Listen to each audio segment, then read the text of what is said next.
Bismillah ar-Rahman ar-Rahim. Bonjour les élèves.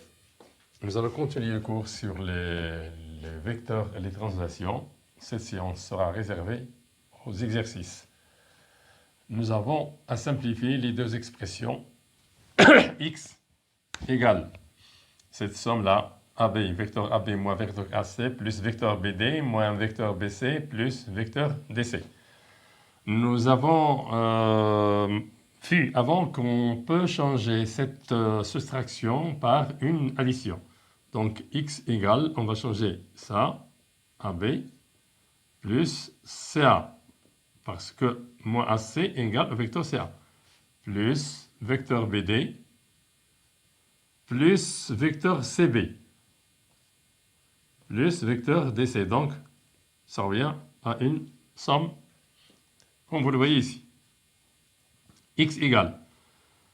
Nous avons maintenant une somme qui ressemble à une somme de nombres.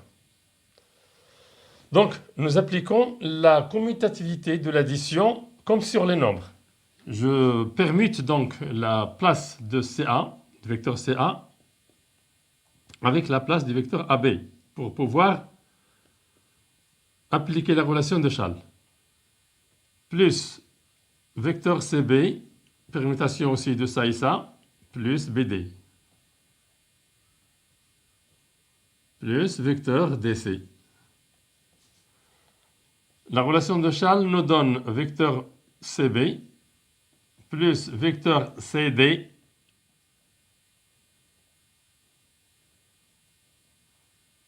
plus vecteur DC égale le vecteur CB plus CD et DC sont deux vecteurs opposés. Donc leur somme est égale au vecteur nul. Je peux l'écrire tout de suite, ou bien j'applique aussi la relation de Chasles, ça me donne le vecteur CC, CB. Les deux points sont confondus, donc le vecteur est nul. Et on obtient finalement le vecteur CB.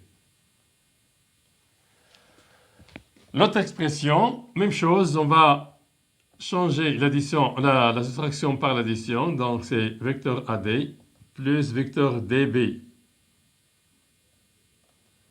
plus le vecteur CA plus le vecteur BC.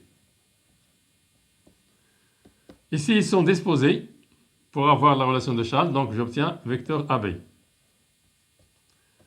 Ici, j'écris CB plus CA. Non, j'écris BC, pardon, c'est pas BC. BC, c'est pas CB. BC, je ne fais que changer la place. Égal au vecteur AB plus relation de Chasles nous donne vecteur BA. Le vecteur AB et BA, les deux vecteurs sont opposés, donc leur somme est égale au vecteur nul. Voilà. Alors, maintenant, nous allons passer à un autre exercice. Nous allons considérer un triangle ABC, par exemple, et nous allons construire deux points ABC. Triangle. Premièrement, construire les points E et F tels que E est l'image de A par la translation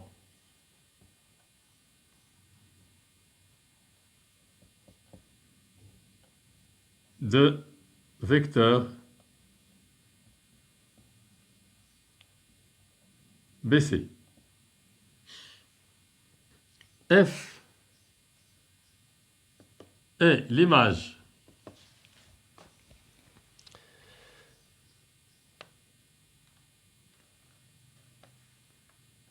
BC, F est l'image de D par F est l'image de B par la translation de vecteur AC.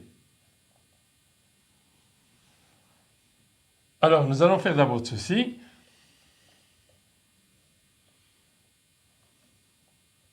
ABC. F est l'image. Alors, nous allons l'écrire ici. E. Ça, c'est la rédaction de la question pour pouvoir l'image de A par la translation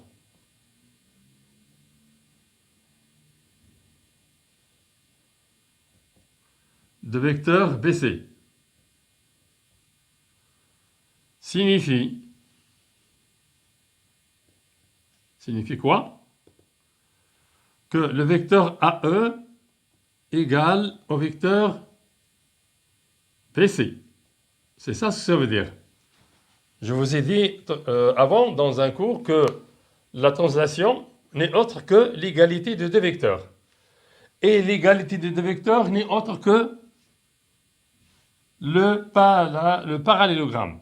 Donc, le quadrilatère AECB serait un parallélogramme. Voilà, donc c'est très simple, l'égalité de deux vecteurs, la translation, et le parallélogramme. Donc, je vais tracer une droite parallèle à BC, passant par A, ou bien j'utilise tout simplement le compas pour le faire facilement. Vous le savez déjà. Je l'ai montré plusieurs fois, donc je fais comme ça. Je fais ici, je prends la distance AB,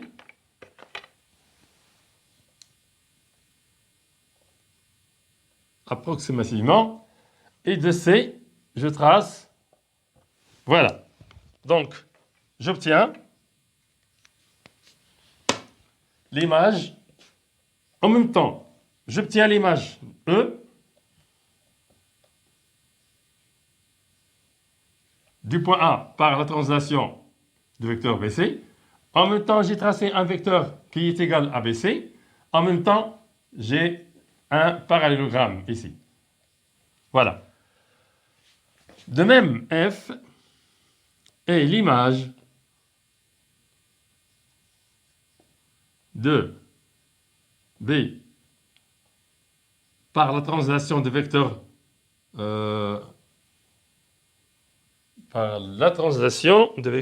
AC. Alors j'écris même chose. Alors je construis un triangle, un vecteur d'origine B qui est égal au vecteur AC, à peu près comme ça. Donc c'est là le F signifie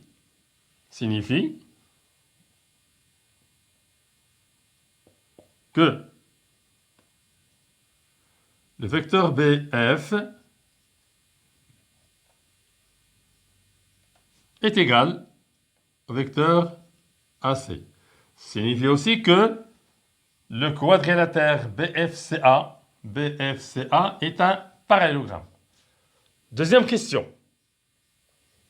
Alors, je retiens AE égale BC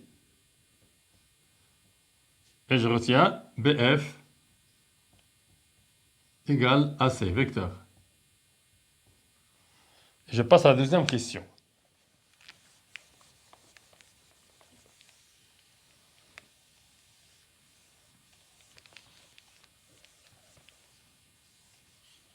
Deuxième question. Montrer que C est le milieu du segment EF. Comment nous allons faire? Alors, il faut connaît par exemple l'une des relations qu'on a déjà vues, ou bien CE égale FC,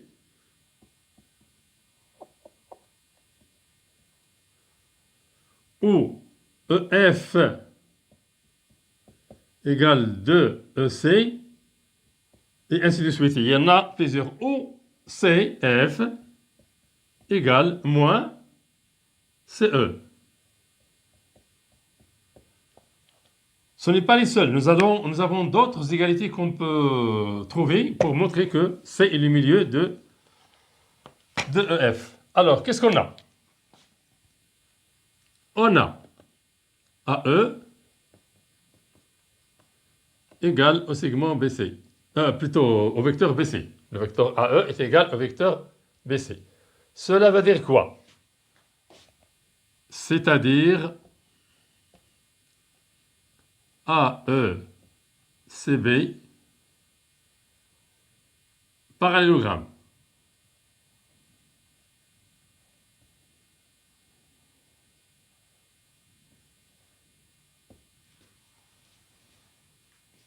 Ça veut dire quoi?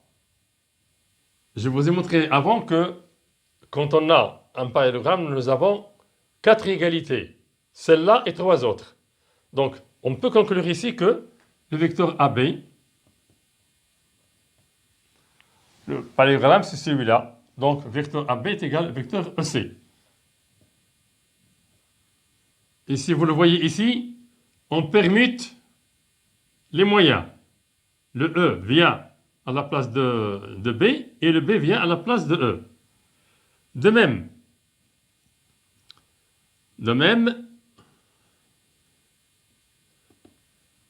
BF égale AC, c'est-à-dire que le quadrilatère, on peut écrire AC, FE, FB. Parallélogramme.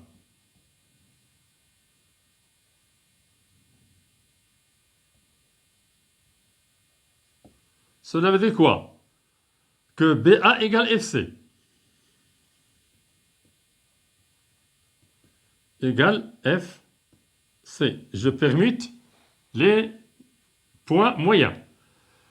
Ça revient aussi à dire que AB, vecteur AB égale CF.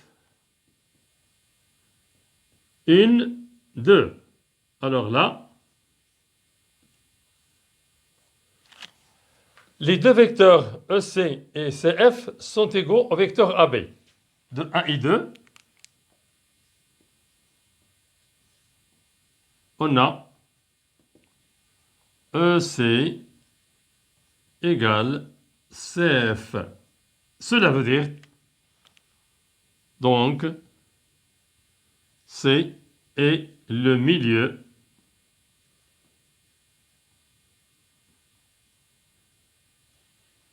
du segment EF. Voilà, c'est là que s'arrête ce cours et à la prochaine, Inch'Allah.